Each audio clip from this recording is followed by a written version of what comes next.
One of the questions I often get is, does my degree qualify me? Is my degree eligible for the course I am intending to train to teach in? Now, on today's episode, I am going to break down everything you need to know about your degree and its eligibility, or how it qualifies you for the course you intend to train in as a teacher. I'm Dr. Chini, and I bring you everything you need to know about teaching as an immigrant or training to teach in England, and literally everything about education as well. Please subscribe to my channel, like my videos, and share my videos so you can get more content from me. All right, thank you. One of the questions I often get is, does my degree qualify me for the course I'm intending to train to teach in? Now, to answer that, in this episode, I will break down everything you need to know about how your course qualifies you, or if your course is eligible for the course you are intending to train in, to teach in. Now, if you studied outside of the United Kingdom, that you studied in India, in Nigeria, in the Philippines, in any of the African, just anywhere in the world, wherever you studied, after this video, you're going to learn how your course qualifies you, or what makes your course to qualify you, if your course is eligible, what to do if it is not, and what to do to enhance your skills. By the end of the video also, you should know how to handle subject requirements. Please subscribe to my channel, like my videos, and share my videos so you can get more content from me. I bring you content about how to train to teach in England, and literally everything you need to know about education in the United Kingdom. Back to what we were talking about. How does your course qualify you for you to train to teach in England? The first thing you need to train to teach in England is your bachelor's degree. Your training providers will be looking at for what your degree classification is. That's if you got a 2-2. A 2-2 is second class lower, a 2-1, which is second class upper, and a first class. Of course, that's always the one everyone wants. You cannot train to teach in England if you have a third class. It's not always acceptable, except in very few schools. A 2-2 is the minimum requirement for you to train to teach in England. Now, the second thing that they require is a substantial knowledge of the subject you intend to teach in what you have studied. Let me break that down. I have been talking a lot about training to teach as a physics teacher.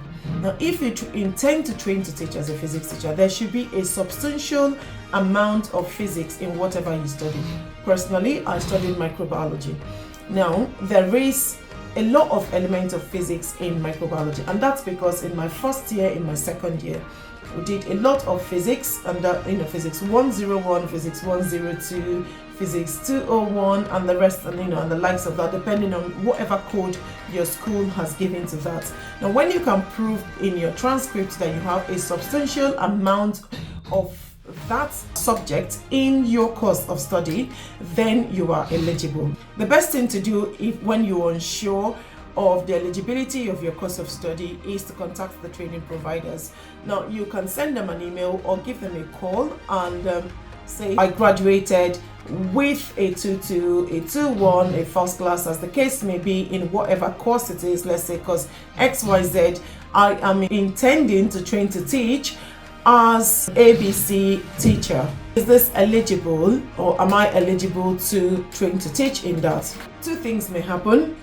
When you can provide a proof of a substantial amount of that course in your transcript, they're going to test your subject knowledge. All right. Now, the next one is, if there is no substantial amount of that course in what you have studied, the training providers will respond to you depending on your own special case, because it's treated individually. Everyone's circumstances is different. Everyone's course of study, transcript, experience in life. Some people may not have a substantial amount of that subject in whatever course they trained, but they have been exposed to that course in their course of experience, in their course of work. So if that is the case, then you might also be eligible. If you're able to prove that you have been working in that field for quite a while, then you might be eligible as well. And there is something that the training providers will often do to enhance your skill, enhance your subject knowledge of the course you're intending to train to teach in. And that is called a subject knowledge enhancement course. It's called an SKE, all right? Now, subject knowledge enhancement courses are courses that are already funded by the government. They are funded by the DFE, which is the Department of Education, entirely free for you. The training providers will give you access for you to do these courses. They are self-paced. You do them at your own will, of course, within a stipulated time. You are expected to take a few quizzes or a few assessments at the end of it. This is just to brush your knowledge of the said course and to enhance what you already know or what you don't know. Just it's very necessary and very important, especially if it's been a while you're out of school or you need to get grounded in what you are going to train to teach in. This is to enhance your knowledge of the course you're intending to train to teach in. It's necessary, or it's good, and it's important for you to take a subject knowledge enhancement because remember, it is free and it is quite self-paced, so it's something you can finish. If you give yourself a target, you can finish it depending on your own ability as well. It's something you can give a try, you can finish in a very short while.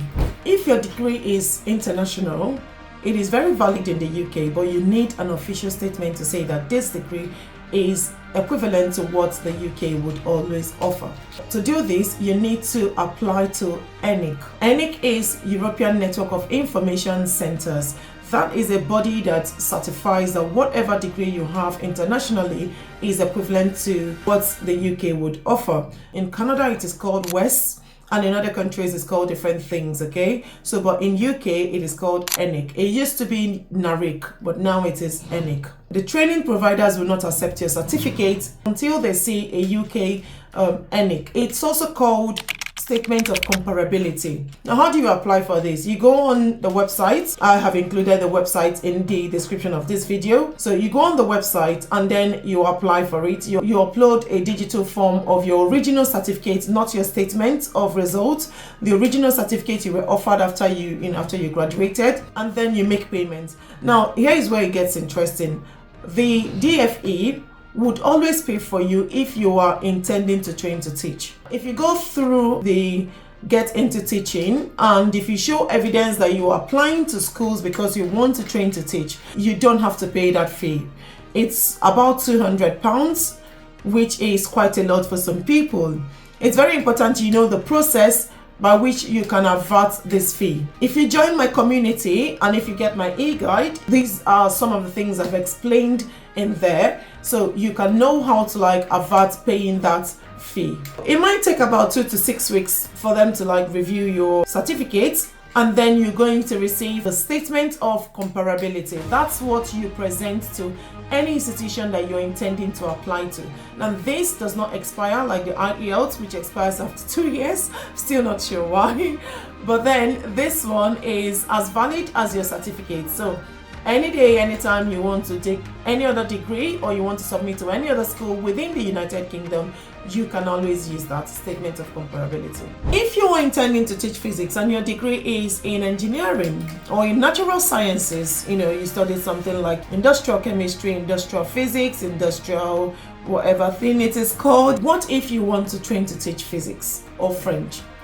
And your degree is not in these subjects. Your degree is in physics, your degree is in natural sciences like biology or chemistry, industrial physics, zoology and the rest of them. What do? I know I had mentioned at the beginning of this video about subject knowledge enhancement course, but now I want to bring it home to you and explain to you a lot about the subject knowledge enhancement course. So when training providers assess you, that you're going to have, of course, an interview. You're going to have a written interview and an oral interview. So when you have passed these, your subject knowledge will be screened, will be tested. If they feel that you do not have enough capacity or enough subject knowledge, then they can sign you up for a subject knowledge enhancement course. Like I mentioned earlier, SKEs are fully funded by the government, and sometimes you might get a pay for being able to do them.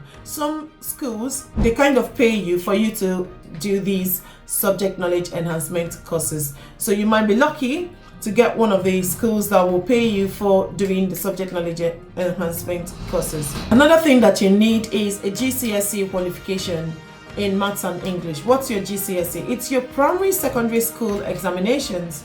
In Nigeria, we call that WAEC, which is the West African Examination Council. Now, in other countries, it can be called different things, but they are all still the same. In the United Kingdom, they're called GCSE. So you need at least a C, which is a credit in Maths and English. Now, if you do not have these, there are ways to go around them. First, you can sit for a UK functional skills equivalent, which is level 2, or you can actually take another GCSE, another WAEC, another of these exams. This is still beginning of the year. You can still take the exam before the time for your admission comes up. To recap, you need a bachelor's degree with at least a 2-2 classification or its equivalent. Secondly, your degree should have a substantial amount of the subject you're intending to train to teach in your transcript, which you need to prove. You need to show your transcript. If it is not there, you will need an SKE, which is what we call a subject knowledge enhancement course, and this is entirely free as it is funded by the government through the DFE for you. Also, you need a GCSE, at least a C in Maths and English. If your qualification is international, you will need an ENIC. You need to apply to ENIC so that you can receive a statement of comparability. Now, with all of these, your eligibility is sorted.